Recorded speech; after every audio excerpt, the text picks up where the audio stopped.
ಮುಂದಿನ 3 ರಾಶಿ ಕರ್ಕಾಟಕ ರಾಶಿಯಿಂದ ಶಾಸ್ತ್ರಿಗಳೇ ನೋಡ್ತಾ ಹೋಗೋಣ.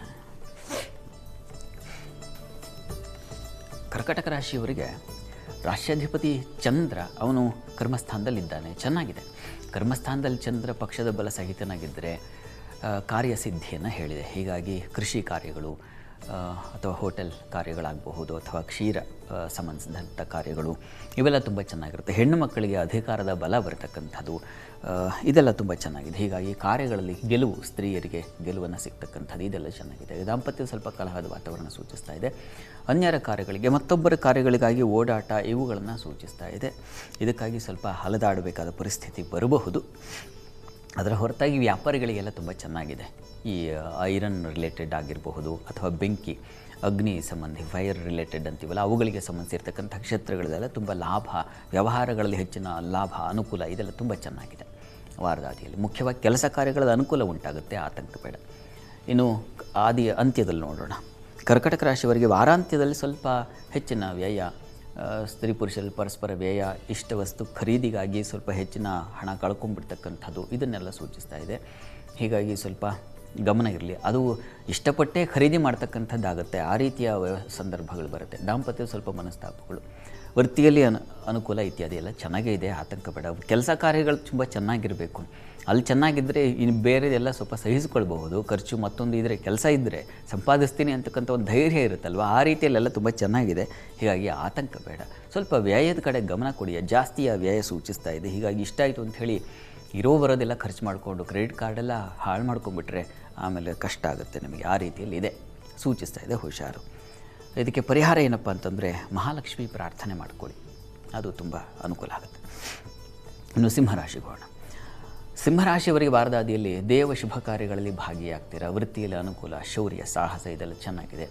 ಅಪೇಕ್ಷೆಗಳ ಬೆನ್ನತ್ತಿ ತಿರುಗಾಡಬೇಕಾದ ಪರಿಸ್ಥಿತಿ ಬರುತ್ತೆ. ಗುರು ಹಿರಿಯರ ಮಾರ್ಗದರ್ಶನ ತಗೊಳ್ಳಿ, ಅದರಿಂದ ಅನುಕೂಲ ಆಗುತ್ತೆ. ಯಾವುದೋ ಒಂದು ಇಷ್ಟವಾಗುತ್ತೆ ಅಥವಾ ಇನ್ಯಾರದೋ ಅಪೇಕ್ಷೆ, ಇವುಗಳಿಂದಾಗಿ ನಾವು ಅಂಡಲಿಯೋದು ಅಂತಾರಲ್ಲ, ಆ ರೀತಿಯಲ್ಲಿ ಅಲೆದಾಟ ಕೊನೆಗೆ ಸುಸ್ತು ಮಾಡ್ಕೊಳ್ತೀರಾ, ಅದರಿಂದ ಪ್ರಯೋಜನ ಇಲ್ಲ, ಆ ರೀತಿಯಲ್ಲಿ ಆಗುತ್ತೆ. ಆದರೆ ಒಂದು ಒಳ್ಳೆಯದೇನಪ್ಪ ಅಂದರೆ ಶುಭ ಕಾರ್ಯಗಳು, ಸಂತಸ ಕಾರ್ಯಗಳು ಇಂಥವುಗಳಲ್ಲಿ ಪಾಲ್ಗೊಂಡು ಅಲ್ಲಿ ಗುರು ಹಿರಿಯರ ಆಶೀರ್ವಾದ, ಅವರ ಒಂದು ಮಾರ್ಗದರ್ಶನ, ಈ ರೀತಿಯ ಒಂದು ಸಾಧ್ಯತೆ ಖಂಡಿತ ತುಂಬ ಚೆನ್ನಾಗಿ, ಅದು ನಿಮಗೆ ತುಂಬ ಹಿತವಾದ ಒಂದು ಫಲವಾಗಿರುತ್ತೆ ಈ ಒಂದು ವಾರದಲ್ಲಿ. ಇನ್ನು ವಾರಾಂತ್ಯ ನೋಡೋಣ. ಸಿಂಹರಾಶಿಯವರಿಗೆ ವಾರಾಂತ್ಯದಲ್ಲಿ ನೋಡಿ ಲಾಭದಾಯಕವಾಗಿದೆ. ವೃತ್ತಿಯಲ್ಲಿ ಹೆಚ್ಚಿನ ಅನುಕೂಲ, ಕಾರ್ಯಸಾಧನೆ, ಹೊಸ ಅವಕಾಶಗಳು ಪಡೀತಕ್ಕಂಥದ್ದು, ಸಿ ಕ್ಷೇತ್ರಗಳಲ್ಲಿ ಲಾಭ, ಮನಸ್ಸಿಗೆ ಹಿತವಾದ ವಾತಾವರಣ.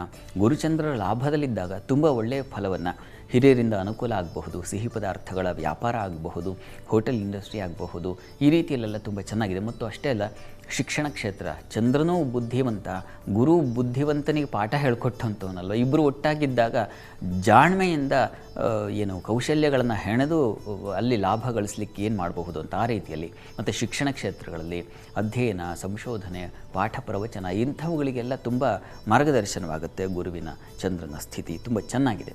ಸಿಂಹರಾಶಿಯವರಿಗೆ ವಾರಾಂತ್ಯ ತುಂಬ ಚೆನ್ನಾಗಿದೆ, ಸಂಶಯ ಇಲ್ಲ. ಪ್ರಾರ್ಥನೆಗೆ ಶಿವಸಹಸ್ರನಾಮ ಹೇಳ್ಕೊಳ್ಳಿ. ರಾಶ್ಯಾಧಿಪತಿ ಷಷ್ಠದಲ್ಲಿದ್ದಾನೆ, ಸ್ವಲ್ಪ ಆರೋಗ್ಯ ವ್ಯತ್ಯಾಸ ಆಗಬಹುದು, ಈ ಕಾರಣದಿಂದ ಶಿವಸಹಸ್ರನಾಮ ಹೇಳ್ಕೊಳ್ಳಿ. ಇನ್ನು ಕನ್ಯಾ ರಾಶಿಗೆ ಹೋಗೋಣ. ಕನ್ಯಾ ರಾಶಿಯವರಿಗೆ ವಾರದ ಆದಿಯಲ್ಲಿ ವೃತ್ತಿಯಲ್ಲಿ ವಿಶೇಷ ಅನುಕೂಲ, ಬುದ್ಧಿವಂತಿಕೆಯಿಂದ ಕಾರ್ಯ ಸಾಧನೆ ಮಾಡ್ತೀರಾ, ಇದು ಚೆನ್ನಾಗಿದೆ. ಸ್ತ್ರೀಯರಿಗೆ ಸಂಕಷ್ಟ, ಅಪಮಾನ ಬರಬಹುದು, ವಸ್ತು ಹಾನಿ ಆಗಬಹುದು, ನೋವಿನ ಸಂಕಟದ ವಿಚಾರಗಳನ್ನು ಎದುರಿಸಬೇಕಾದ ಪರಿಸ್ಥಿತಿ ಬರಬಹುದು, ಆಪ್ತರು ದೂರ ಆಗ್ತಕ್ಕಂಥದ್ದು, ಈ ರೀತಿಯ ಒಂದು ಸಾಧ್ಯತೆಯನ್ನು ಸೂಚಿಸ್ತಾ ಇದೆ. ಕಾರಣ ಅಷ್ಟಮದಲ್ಲಿ ಚಂದ್ರನ ಸಂಚಾರ ಆಗುವಾಗ ಮನಸ್ಸಿಗೆ ದುಃಖ, ವ್ಯಥೆ, ನೋವನ್ನು ಉಂಟು ಮಾಡ್ತಾನೆ, ಅದರಲ್ಲೇನು ಸಂಶಯ ಇಲ್ಲ. ಅದು ಸಂತೋಷಕ್ಕೋ ಅಥವಾ ವ್ಯಥೆಗೋ ಅಂತೂ ಮನಸ್ಸು ಒಂದು ರೀತಿಯಲ್ಲಿ ಭಾರವಾಗುತ್ತೆ, ಆ ರೀತಿಯ ಒಂದು ವಾತಾವರಣ ಇದೆ. ಆದರೆ ಕೆಲಸ ಕಾರ್ಯಗಳು ತುಂಬ ಚೆನ್ನಾಗಿದೆ, ವೃತ್ತಿಯಲ್ಲಿ ಯಾವುದೇ ತೊಡಕಿಲ್ಲ. ಇನ್ನು ವಾರಾಂತ್ಯ ನೋಡೋಣ. ವಾರಾಂತ್ಯದಲ್ಲಿ ತುಂಬ ವಿಶೇಷವಾಗಿದೆ. ಅಲ್ಲಿ ಗಜಕೇಸರಿ ಯೋಗ ಮತ್ತೆ ನಿಮಗೆ ಬಂದು ಒದಗುತ್ತೆ. ಗಜಕೇಸರಿ ಯೋಗ ತುಂಬ ಚೆನ್ನಾಗಿದೆ. ಸಂಗಾತಿಯಲ್ಲಿ ಅನ್ಯೋನ್ಯತೆ, ವ್ಯಾಪಾರಿಗಳಿಗೆ ಲಾಭ ಕಾಣ್ತೀರಾ. ವೃತ್ತಿಯಲ್ಲೂ ಅಷ್ಟೇ ಅಧಿಕಾರ ಬರತಕ್ಕಂಥದ್ದು, ನಿಮ್ಮ ಮಾತಿಗೆ ವಿಶೇಷ ಗೌರವ, ಮನ್ನಣೆ ಸಿಗ್ತಕ್ಕಂಥದ್ದು. ಹೋಟೆಲ್, ಶಿಕ್ಷಣ ಕ್ಷೇತ್ರದಲ್ಲಿ ತುಂಬ ಚೆನ್ನಾಗಿದೆ. ಚಂದ್ರ ರಸಕಾರಕ, ಗುರು ಬೋಧನಕಾರಕ, ಹೀಗಾಗಿ ಎರಡೂ ಕ್ಷೇತ್ರದವರಿಗೆ ತುಂಬ ಚೆನ್ನಾಗಿದೆ ಅನ್ನೋದನ್ನು ಸೂಚಿಸ್ತಾ ಇದೆ. ಹೀಗಾಗಿ ವಾರಾಂತ್ಯ ಕನ್ಯಾ ರಾಶಿಯವರಿಗೆ ತುಂಬ ಚೆನ್ನಾಗಿದೆ.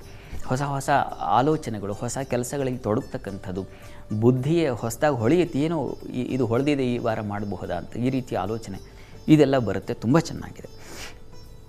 ಕನ್ಯಾ ರಾಶಿಯವರಿಗೆ ಇಷ್ಟದೇವತಾರಾಧನೆ ಮಾಡಿ, ಮನೆ ದೇವರ ಪ್ರಾರ್ಥನೆ ಮಾಡ್ಕೊಳ್ಳಿ, ಅನುಕೂಲ ಆಗುತ್ತೆ. ಇದು ಕನ್ಯಾವರಿಗಿನ ಫಲ. ಓಕೆ.